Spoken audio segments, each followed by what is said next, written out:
ჩალო პაპუაშვილი სოციალურ ქსელში მკვლევარ ირაკლი ხვადაგიანის გუშინელ ინტერვიუს აქვეყნებს და წერს, რომ ის დღემდე ნაციონალური მოძრაობის აქტივისტია, რომელსაც საფრანგეთის ელჩმა გრანტების კანონის ამოქმედებამდე რამდენიმე საათით ადრე დაფინანსება გამოუყო. პარლამენტის თავმჯდომარის თქმით, ეს ნათელი მაგალითია იმის, თუ რა სქემებით ფინანსდება საქართველოში ექსტრემიზმი. Facebook პოსტში ვკითხულობთ. ეს ადამიანი ირაკლი ხვადაგიანი 2024 წლის საპარლამენტო არჩევნებზე ნაციონალური მოძრაობის პარტიული სიის მერვე ნომერი იყო.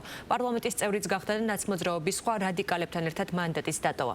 ნაციონალური მოძრაობა დღესღიად აცხადებს, რომ აპირებს ხელისუფლების დამხობას. როგორც საზოგადოებას ახსოვს, საფრანგეთის ელჩმა ნაციონალური მოძრაობის ამ კონკრეტულ აქტივისტს გრანტების კანონის ამოქმედებამდე რამდენიმე საათით ადრე დაფინანსება გამოუყო. თანხის მიცემის საბაბად საფრანგეთის საელჩომ ქუთაისში ტურისტული მარშრუტების დახაზვა დაასახელა.